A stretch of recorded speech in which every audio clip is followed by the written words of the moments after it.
अस्सलाम वालेकुम व्यूवर्स, कैसे हैं आप। Myself doctor Noorlain. उम्मीद करती हूँ आप खैर आफियत से होंगे।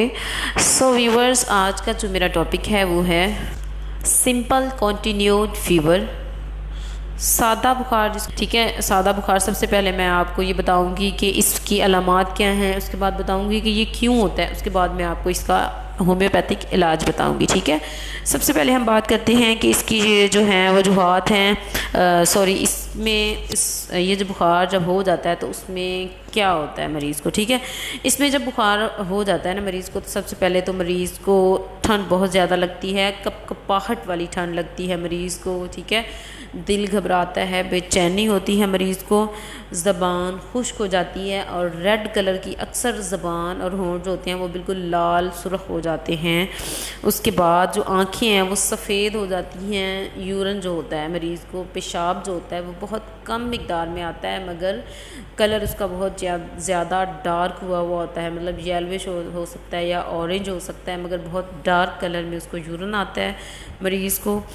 और ये थी कुछ अलामात, सिंपल सी अलामात हैं जो कि नॉर्मल बुखार में होती हैं। ठीक है, उसके बाद इसकी जो असबाब हैं वो ये हो सकते हैं कि नॉर्मल जो है मौसम चेंज हुआ है, मौसम चेंज होने की वजह से आपको बुखार हुआ है, या फिर आप बहुत ज़्यादा गीले कपड़े पहन के रखते हैं, या फिर आप ऐसा काम करते हैं जिसमें हर वक्त आपको गीला रहना पड़ता है। ठीक है, उसके बाद अगर आप किसी नमदार मकान में रहते हैं, आपका जो मकान है वहाँ पर नमी है, रोशनी की या आबो हवा का इतना कोई निकास नहीं है, कोई खिड़की वगैरह नहीं है और नमी बहुत ज़्यादा रहती है, उसकी वजह से भी आपको ये फ़ीवर हो सकता है। ठीक है, और इसके अलावा इसकी और भी कई टाइप्स हैं, जिस तरह के साफ़ सुथरे ना रहना, गंदे कपड़े पहन के रखना, या फिर गंदे इलाकों में रहना, या गंदा पानी वगैरह पीना भी इसमें शामिल है। ठीक है, इस तरह की अगर आपको कोई भी आप इस तरह का कोई काम करते हैं तो आपको नॉर्मल जो है वो बुखार हो सकता है, और ये मोस्टली 24 से 72 घंटे तक आपको रहेगा और उसके बाद फिर ये चला जाता है। ठीक है, अगर आप इसका ट्रीटमेंट लेते हैं तो वेल डन, अगर आप नहीं भी लेते तो भी ये 72 घंटों में चला जाता है। मगर अगर आपको बहुत तेज़ फीवर है, हाई फीवर है, ठीक है,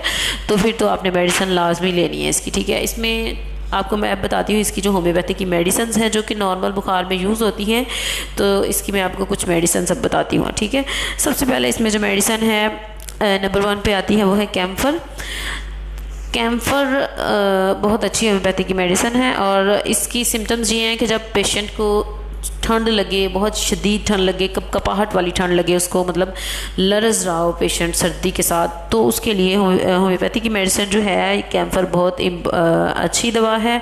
और पेशेंट लर्जने के साथ उसको सुस्ती हो, कायली हो, नींद बहुत ज़्यादा आ रही हो, उसको उठने का, कोई काम करने का दिल भी ना कर रहा हो, तो ऐसी सिचुएशन में जो है कैम्फर बहुत ही अच्छी दवा है।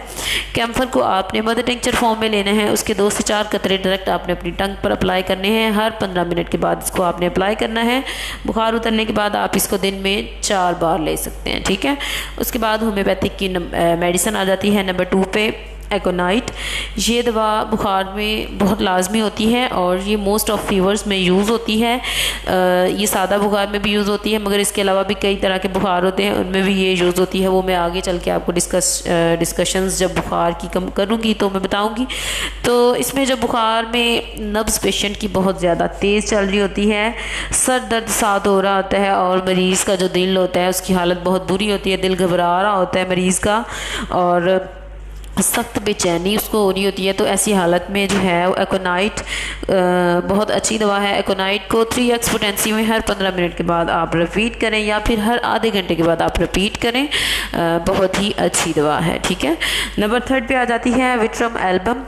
ये दवा जो है पीछे मैंने जो दोनों सिम्टम्स बताई हैं, दोनों सिम्टम्स में यूज़ होती है, और मरीज़ का दिल अगर घबरा रहा है, नब्ज़ बहुत तेज़ चल रही है, उसकी होंठ, उसकी ज़बान रेड हुई हुई है, कपकपाहट वाली ठंड लग रही है, तो ऐसी सिम्टम्स में जो है विट्रम एल्बम बहुत ही अच्छी दवा है, और ये एकोनाइट से ज़्यादा अच्छी साबित होती है। ठीक है, एकोनाइट से ज़्यादा अच्छी साबित होती है विट्रम एल्बम सिंपल फीवर में। ठीक है, तो इसको आपने 1x पोटेंसी में हर आधे घंटे के बाद देना है, या फिर हर 1 घंटे के बाद इसको आपने देना है। ठीक है, नंबर 4 पर आ जाती है जैल्सीमियम। ये भी बुखार में बहुत ही अच्छी मेडिसिन है, अच्छी साबित हुई है, इसके रिज़ल्ट्स बहुत ज़्यादा अच्छे हैं फीवर में।